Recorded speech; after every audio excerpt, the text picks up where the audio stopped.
World of Warfare presents the Battle of Smolensk. At first light on June 22nd of 1941, the German invasion of the Soviet Union, codenamed Operation Barbarossa, burst across an 1,800-mile front line that stretched from the Baltic to the Black Sea, witnessing 3.8 million Axis troops surge eastward in three massive army groups, each tasked with driving toward three strategic objectives: Leningrad, the Ukraine, and Moscow itself. Army Group Center, commanded by Field Marshal Fedor von Bock, was the strongest of the three, with a mission to destroy the Soviet heartland, while Heinz Guderian's Army Group South was tasked with capturing the rich agricultural and industrial resources of the Ukraine, including the seizure of the Ukrainian capital at Kyiv, before crossing the Dnieper River with the goal of capturing the Crimea. Hermann Hoch's Army Group North, lastly, was tasked with invading the Balkan states of Lithuania, Latvia, and Estonia, before capturing the vital industrial city of Leningrad. By early July of 1941, Adolf Hitler and his German High Command possessed overwhelming faith in the success of their blitzkrieg or lightning war tactics that had originally swept Wehrmacht forces across Western Europe, before accelerating even faster following their invasion of the Soviet Union under Barbarossa.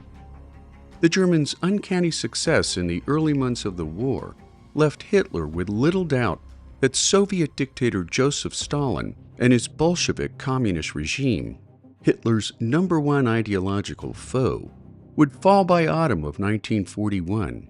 leading Hitler to smugly call the USSR a colossus with feet of clay, destined to collapse with a single powerful blow.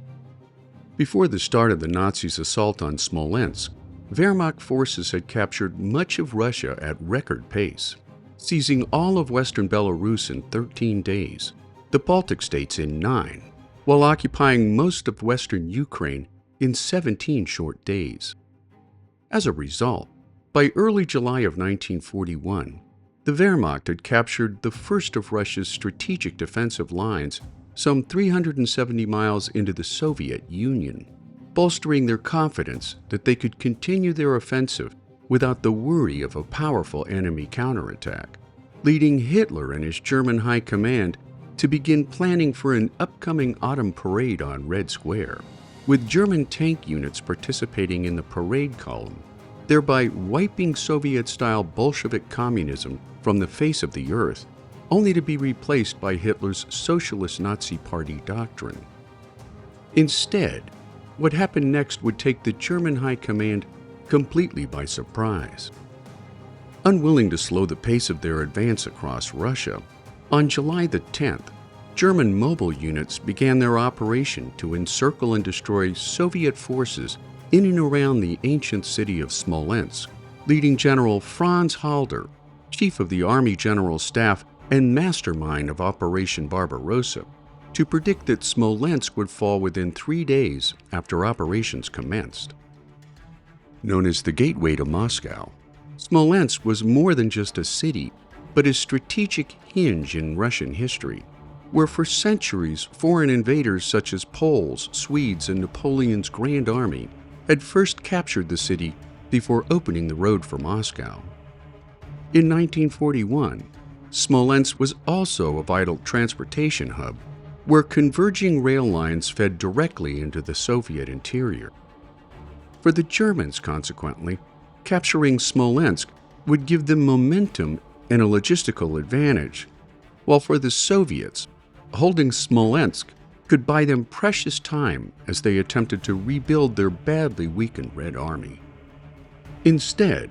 it was at Smolensk where Germany's blitzkrieg war machine first began to crack, putting an end to Hitler's vision of capturing Moscow by early fall. The battle that followed would last nearly 2 months, yet by its conclusion, the battle would fundamentally alter the course of the war on the Eastern Front. As German armored columns stormed eastward in early July, the Soviet High Command, or Stavka, scrambled to form new defensive lines after their crushing defeats in the opening days of Barbarossa, and while the Red Army had suffered catastrophic losses throughout late June, its overall strength and morale were weakened but not yet broken. Given the Soviet Union's vast geographic size and population, fresh armies were being hastily raised, often without adequate training or equipment, before being rushed into the path of the German advance. Stalin, who had initially been paralyzed by shock, re-emerged from his dacha to whip the Soviet population into a patriotic frenzy by demanding resistance at all cost, including commitments from major manufacturers to immediately ramp up production of warplanes, tanks, artillery, and other necessary weapons of war. By July the 10th, German mobile forces approached the Smolensk region from multiple directions to create a tandem envelopment designed to trap Soviet forces west of the Dnieper in a classic pincer maneuver, with Guderian's panzers advancing from the southwest while Hoche approached from the northwest. At first, the German advance proceeded with frightening blitzkrieg speed and efficiency, where panzer columns bypassed strongpoints in favor of areas of weak resistance, plunging deep into the Soviets' rear defenses.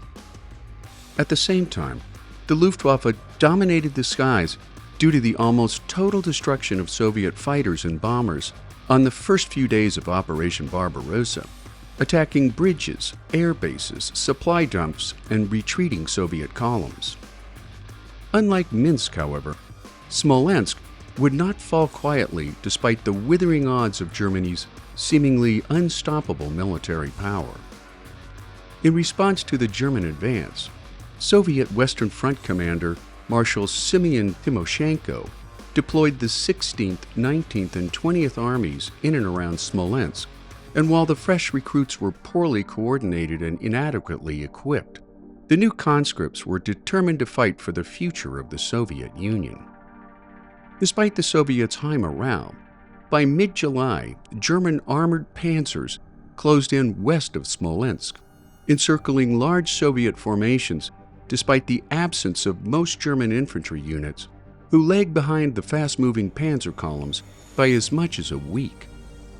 On paper, the Germans' encirclement of Soviet troops appeared to be another classic German victory in the offing, but in reality, the situation proved to be far more complex. While the Germans successfully trapped hundreds of thousands of Soviet troops in a pocket west of the city, the encirclement proved to be leaky and contested, as Soviet units fought desperately to break out, often launching daring night attacks with precious little artillery support. Others slipped through gaps in the German line, melting into forests and villages before regrouping in cohesive fighting units. For the first time in the campaign, German panzer divisions found themselves fighting prolonged battles rather than racing forward,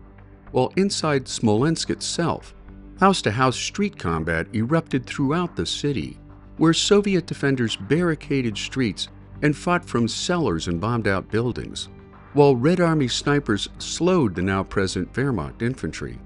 and while control of the city changed hands multiple times. German forces at last secured most of the city by July 16th. Even though Smolensk had fallen,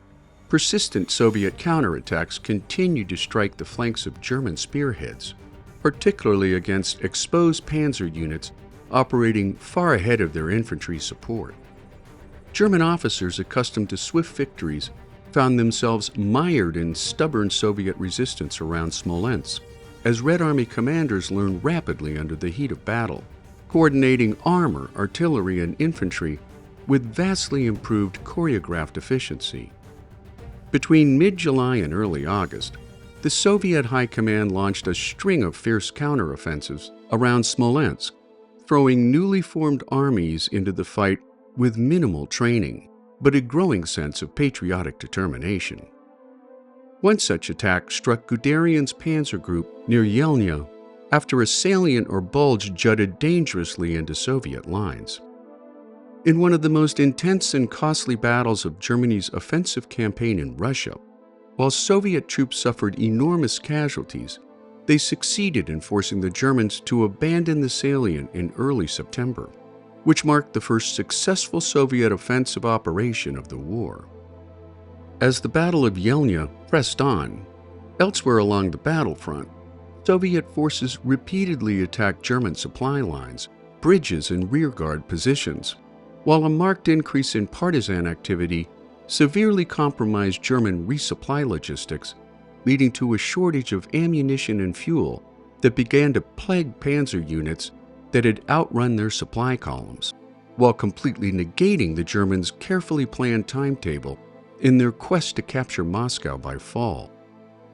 As the Battle of Smolensk dragged on in the face of growing Soviet resistance and experience, tensions erupted within the German command structure. Field commanders like Guderian and Hoche insisted that momentum toward Moscow had to be maintained on their original timetable, under the belief that the Red Army was still reeling and that a decisive blow against the Soviet capital could end the war before the arrival of winter. Hitler, on the other hand, vehemently disagreed. Severely doubting that the Red Army was facing imminent collapse,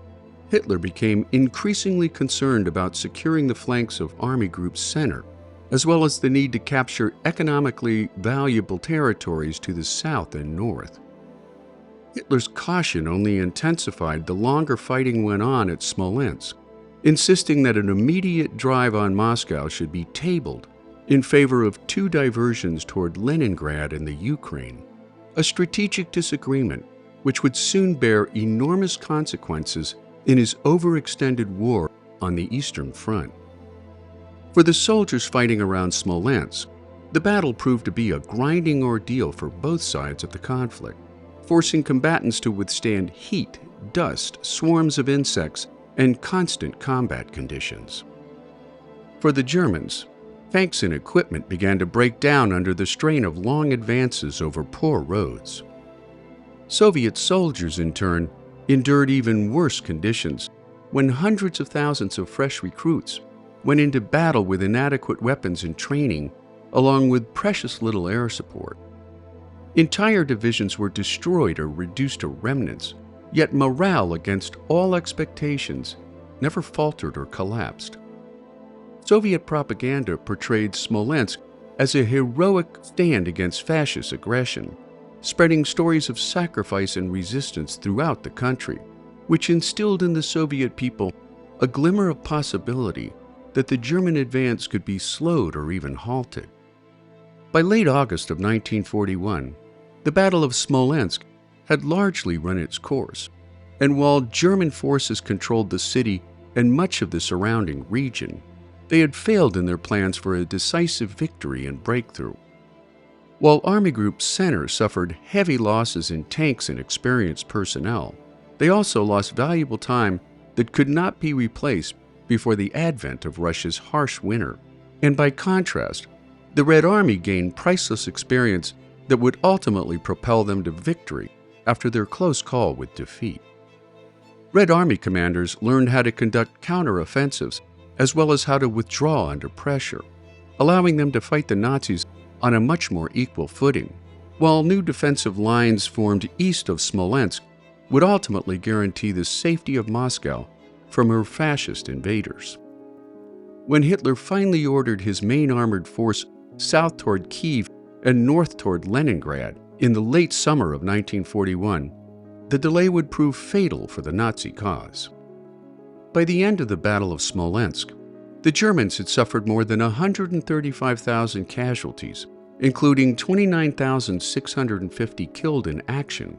100,327 wounded in action, and 5,685 missing at a cost of 214 tanks destroyed, while the Soviets suffered total casualties of nearly 1 million, including 433,000 killed, wounded, or missing, while 565,000 were made prisoners of war. They also lost 1,348 tanks and self-propelled guns, 904 aircraft destroyed, and 3,100 artillery pieces either destroyed or captured. And while the battle was a clear victory for Germany in terms of territory gained, In strategic terms, the Battle of Smolensk marked a clear turning point in the war. While the Soviets' losses were egregious by any definition of war-related casualties, the Red Army proved that although battered, it was far from finished, demonstrating for the first time that Soviet manpower, depth, and resilience could absorb punishing losses yet still stay in the fight, making the Battle of Smolensk the beginning of the end of German military certainty.